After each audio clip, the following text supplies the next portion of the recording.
All right, folks, welcome to Wani. With us today we have the guitar maestro Per Nilsson of Symmetry. How are you doing?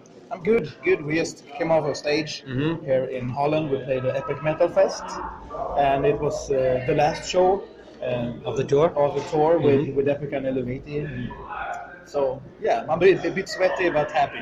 That's wonderful because it was my first experience to see you guys live and the first band on stage today. Wonderful performance, and I love the new tunes which were unleashed because I'm a fan of the Singularity. So it was wonderful seeing you and all the other bands in the bill. Isn't this a perfect package for fans for this tour?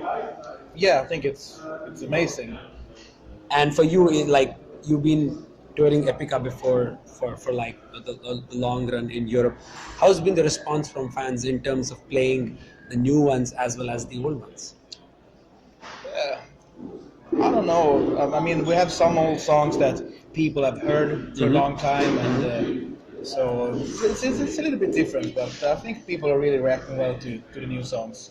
All right, and the recent Paris incident, did it kind of change the schedule of the band, or sort of, that sort of tension comes in mind that this thing happened and few bands have cancelled their tour? Was there anything in the plans with Epica Eluveitie and you guys to change some dates, or there was no change at all? No change at all. We just carried on the entire tour.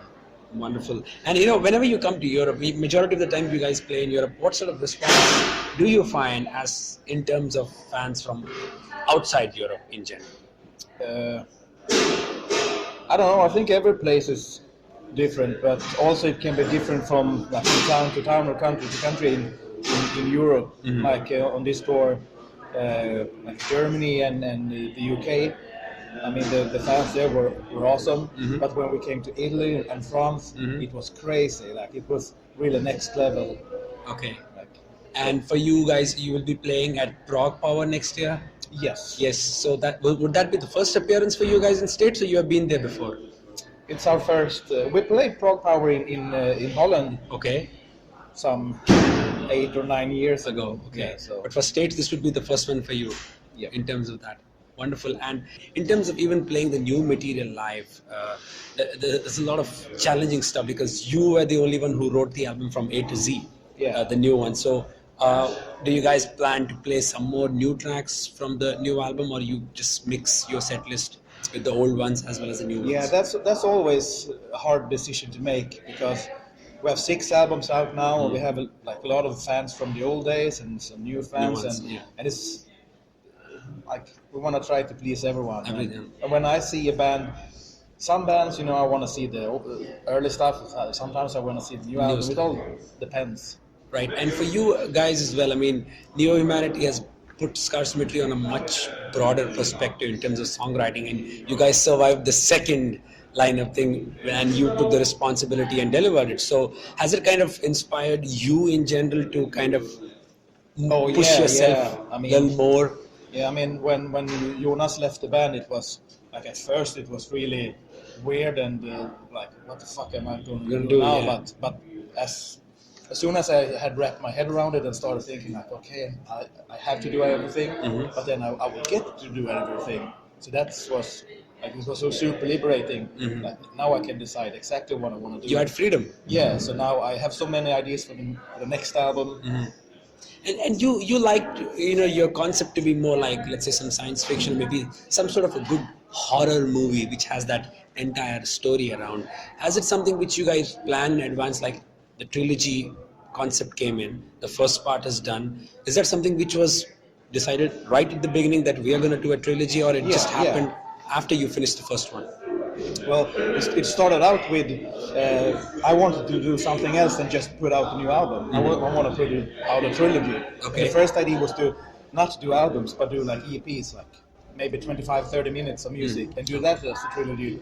But then Henrik wrote a synopsis for the storyline. That was pretty elaborate. So we know exactly everything that's going to go down, and we have ideas for song titles and stuff like that. But that really it became bigger and bigger, and then we decided to do a trilogy of full-length albums. Awesome. And what about the second album now, the second part of the trilogy?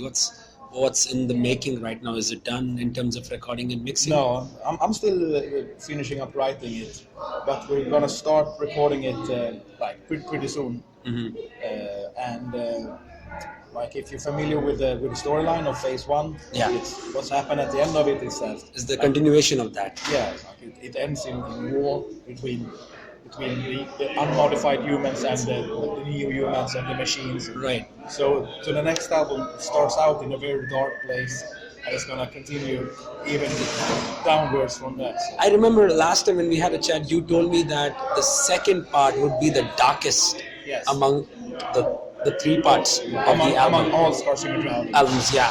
In what terms do you feel it is like the darkest album of the, let's say, albums which Symmetry have done? Because it's looking to be. I mean, it's not recorded yet, and it's not written everything of it yet, but it's gonna be a little bit less keyboards, more guitars. Okay. Like a little bit like Guitar oriented? Phase one was a lot of clean vocals, a lot of melodies. Yeah. And this next album is gonna lean a little bit more towards Robert's voice. Robotic. Yeah, and Lars is gonna do some growls too. So it's gonna be a more brutal album. Awesome. And in terms of fan expectations, the first one, opened the doors for many fans who explored Symmetry for the first time, and then there were fans who already loved the band. So to surpass that with the second would be a challenge for you guys. So have you thought about that as to how would the second album sound, and would it surpass the sound you guys set for the first one? Yeah, I mean, you always have in the back of your mind like what are fans gonna think. But when I lock myself in my studio, all of those thoughts just go out of the window. So it's purely your thoughts altogether without thinking about what fans are going to feel about this. Yeah, because you cannot second guess what people are gonna think. Like it's because when I did Phase One, I was like, can I do this progressive and melodic? Like, is this gonna be too much? Yeah. Too much keyboards but then I figured like, fuck it, this is what I'm gonna do, and I think that's what I'm gonna do the best. And then I think the album came out really good. Like, I'm super happy with it, and I think that people they got it. Like, they dig the album.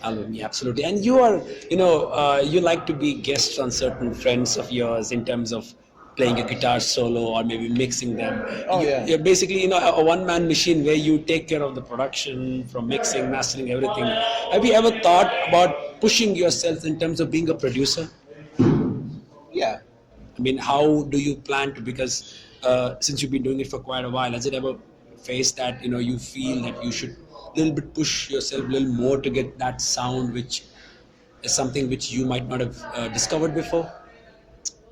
Well, I guess I'm always trying to like improve myself and find new sounds and new ways of creating, whether it's in production or in music. I always strive for a next level, but at the same time, I'm not trying to force anything. Like, I'm just trying to have fun and do my very best. That's awesome. And in terms of the new album as well, when do you plan that you have a sort of rough idea that this is when we are going to release it? Like, do you have any sketch in mind, any deadline? Our record label has. Okay. For me, it's like that stuff is more. I mean, it can be good to have a deadline, but for me, I'm like, I don't want to think about that too much. I just want to work without having to think about it. But hopefully, it will be out at least before ProgPower. Before ProgPower, so that's roughly around another 9 months before it comes out.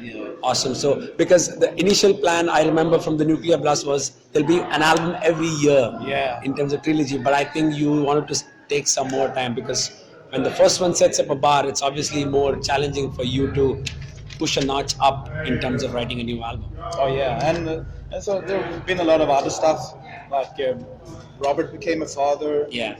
I moved my studio. I ended up working on some other projects. Been writing an album and producing a couple of other albums. So like life happened.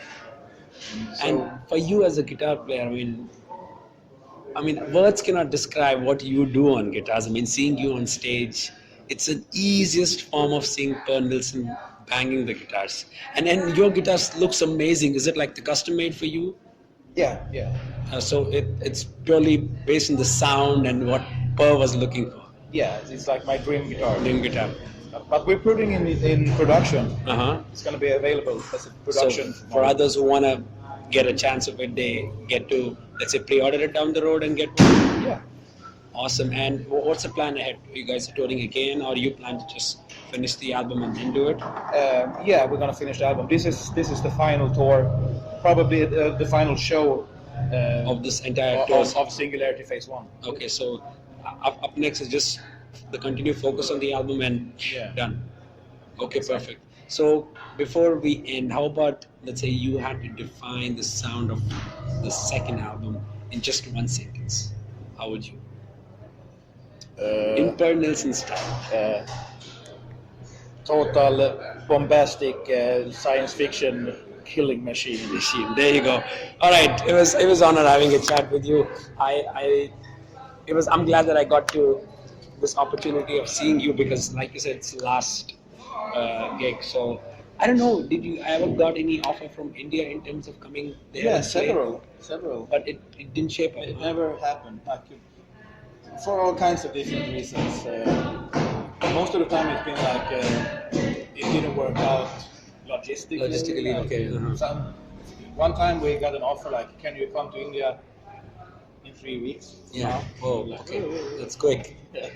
So I really look forward if that happens down the road because Symmetry have many fans in India, Oh, yeah. and that would be wonderful if you get an opportunity to play home for your fans out there. Yeah, I'd love to come. I'd love to eat Indian food in India.